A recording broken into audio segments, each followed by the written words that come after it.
Hello everybody, it is Wednesday the 22nd of May. I want to talk about a few things today. I want to talk first of all about Maya. I want to talk about, again, the Christian kingdom of God that is supposedly coming to earth to save us all. And what it is we are actually doing, because we are doing it. That is the one thing you need to get into your head. You are the creative force. And I want to talk about this thought of going home, which is in so many, which is in me. I keep saying it. What does it actually mean, going home? So, let's start with Maya, the creative power of God. And then there is some that say, or the illusion created by God. That's what some say. And we get out of Maya. You're basically running away from yourself, because you are you are that which creates the perception of reality. Yeah, it is your consciousness that creates the world that you're in. So really, you're trying to run away from yourself. You are the God that creates. And when people say, well, I die and I go to heaven, I'm out of Maya. No, you're not. You are still a perception.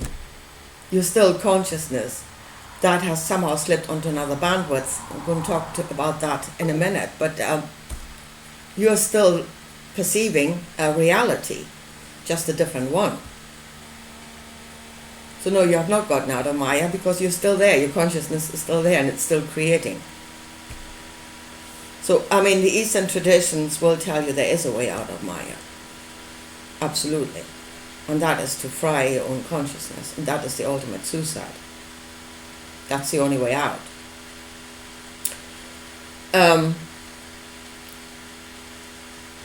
Well, it is something you can do. But of course, reality will not cease to exist, because there are other consciousnesses still perceiving and still creating. So reality or creation will still exist, just you will no longer be in it. So you will no longer know it. As I said, it is the ultimate death. Right. So then if we are the consciousness that creates, we are, then how do we create a perception of reality? And as it's understood at the moment, I would say, is we are creating through the energy of our thoughts and our emotions. That, and I think Greg Braden put that very well, that come together in the heart and create a feeling. So emotion and feeling is not the same thing, and I think he's right. And it is the feeling that goes out into the field and that creates. That is basically a prayer. So that is how we create reality. I think that is how many understand it at the moment. This is where our understanding is at, I think. Now, our creative parts, our thoughts and our emotions are, they're not just one thing. I mean, thought is a bottomless pit at the moment. It really is a bottomless pit. When it says in the Bible, the star that fell from heaven and opened the lid of the bottomless pit, and everybody said that is desires. But it's not. It's knowledge of possibilities, or thoughts of possibilities. The thought comes first, and then comes the desire. If you cannot think it, you cannot desire it. And there was a time where our desires were very much restricted, because we only knew, a very restricted, our knowledge was very restricted, so you can only think within your knowledge. But then when he opened the bottomless pit, and the thought started contemplating all possibilities, and out of that grow the desires. So that is one half, and that is a bottomless pit. And emotions, well, we have several emotions. So it is quite a varied machinery, made out of many parts, that will create a feeling in the heart. And now here comes that, as I say, it creates an energy. Our thoughts, our emotion creates an energy that then creates a reality. And if we say we are on a bandwidth, yeah, of that is our reality. If we shift the energy, and that bandwidth is made up of a certain energy, it's a range of an energy range. And then if we shift our energy, we shift onto another bandwidth. We're not shifting onto all. Yeah, we're just exchanging one bandwidth for another. Yeah.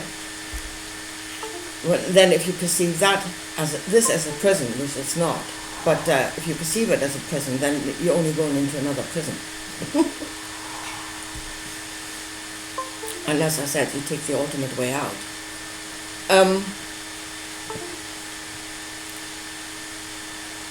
So there's a thought of a possibility, and then you shift into another reality by shifting your energy. I just looked at perception of reality.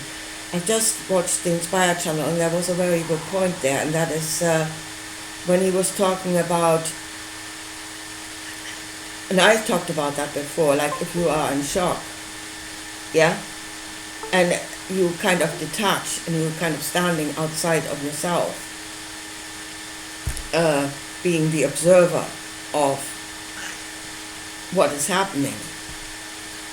Again, there's a shift happening inside of you. You are detaching from the knowledge of your emotional body and the feeling of your body. And that is actually happening in very intense situation, either extreme pain or emotional overload. Yeah, so bodily pain or emotional overload, and then you shift, you detach. So that is a function we can do, but that is really, again, a shift that's happening inside of us, more into the rational mind, detaching from the other part of ourselves, from the knowledge of the other part of ourselves. And that creates a perception of reality, like you are standing outside of yourself.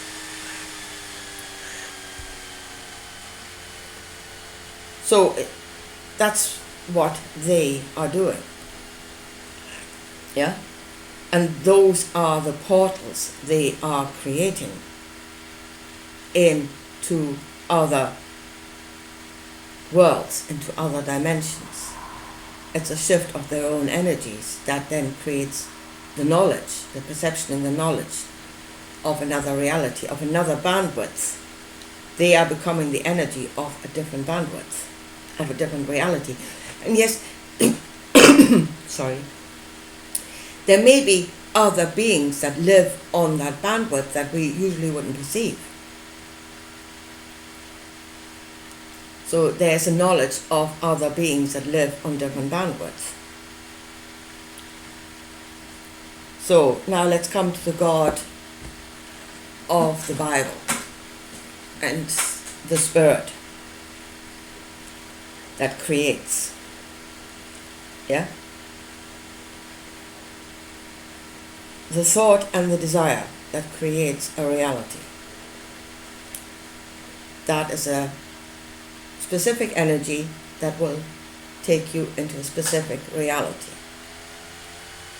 And the thought is, and the desire is to rule over the animals, over the lower levels of consciousness, to rule over the lower levels of consciousness, to subdue nature, to subdue their truth,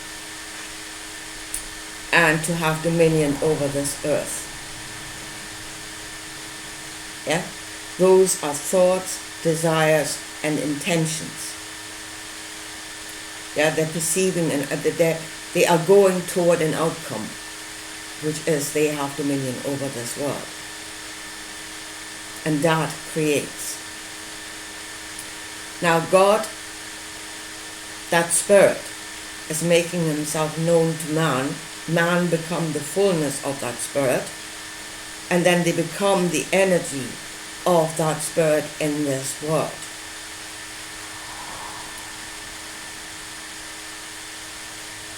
So the likes of a Klaus Schwab are full ungodly.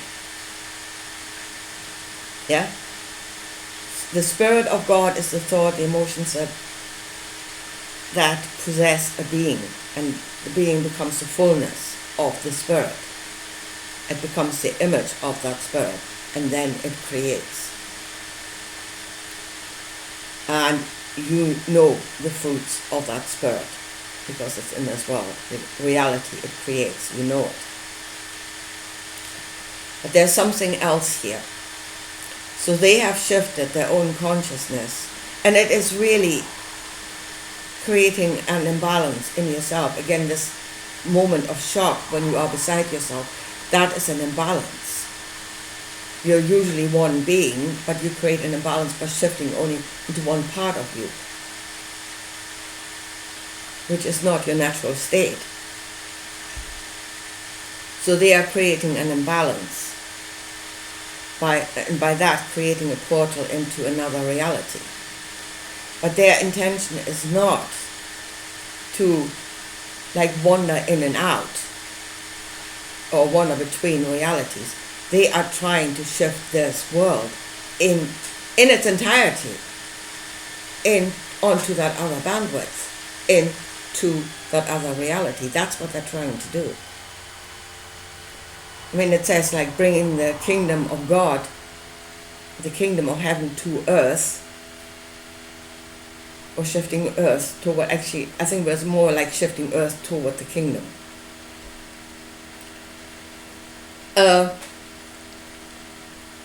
And then you have this idea of two worlds merging, becoming one reality.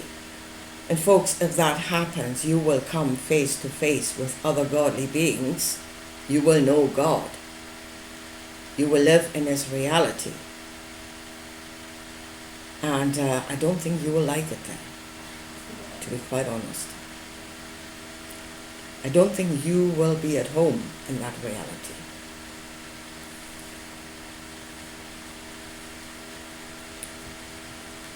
So, but I mean, and here's the thing.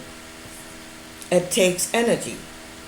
It takes energy to create that shift, the energy of thoughts and emotions, the prayer to create that shift. And they are creating in you thoughts and emotions that will create the energy that will create their shift. So this idea of the matrix, that we are just batteries, that we are just producing energy for something else, that's actually not that far out. That is basically what they're doing. They're using us as batteries. And we don't know what we're doing. So we are creating the energy that will enable that shift.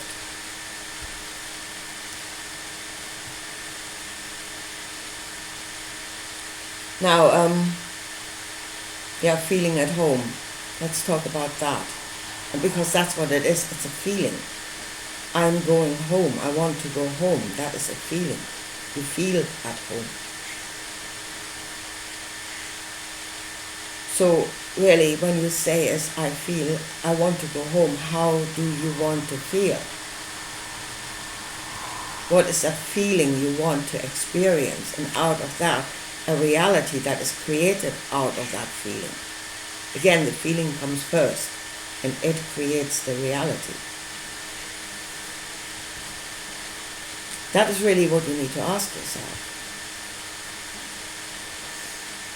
And as I said, Klaus Schwab and them, they may feel very much at home in that other reality, with we have dominion over everything. They might feel at home there. I'm not sure that you would. But you unconsciously are being driven to give your energy to that shift. They are working this on the level of energy. They have an understanding that God, the creative being, is both body, and it stretches out beyond that into the feeling, but into the energy body. They understand that.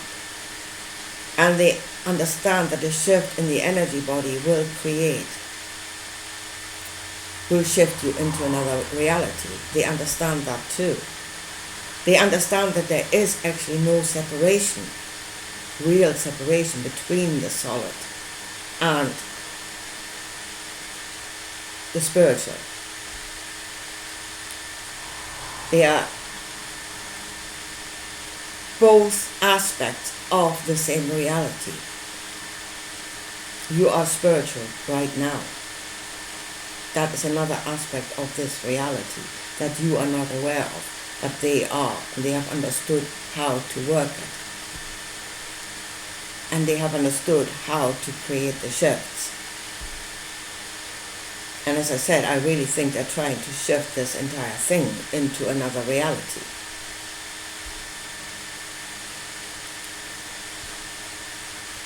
And here's the thing, you no longer feel at home in this reality. That is because the energy of the other is taking over.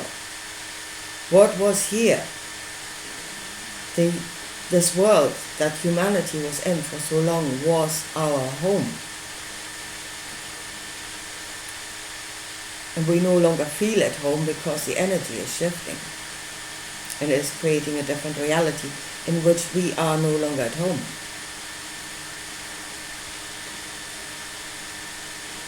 So, but really, if they are working it on that level, and I do believe they are working it on that level, yeah? It is not, they are creating machines that are portals. No, you are the portal. You are the energy that will open the portal.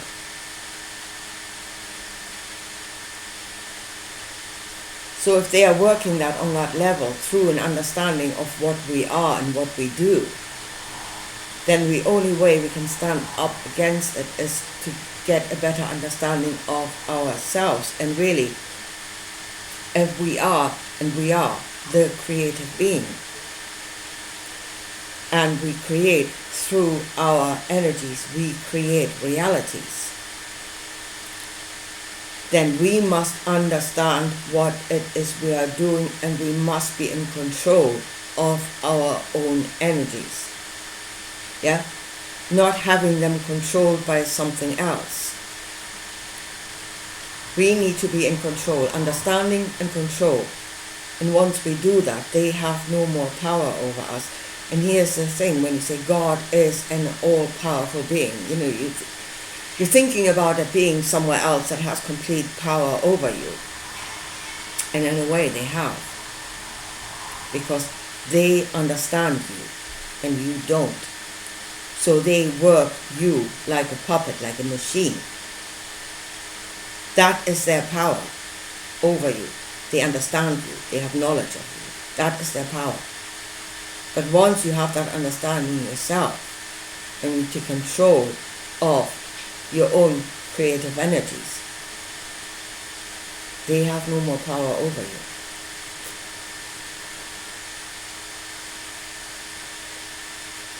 It is really, their power is derived from knowledge of us and permanently keeping us from the knowledge of ourselves. That is what gives them power. And that is, we need to reach that level ourselves. So then there's nothing they can do.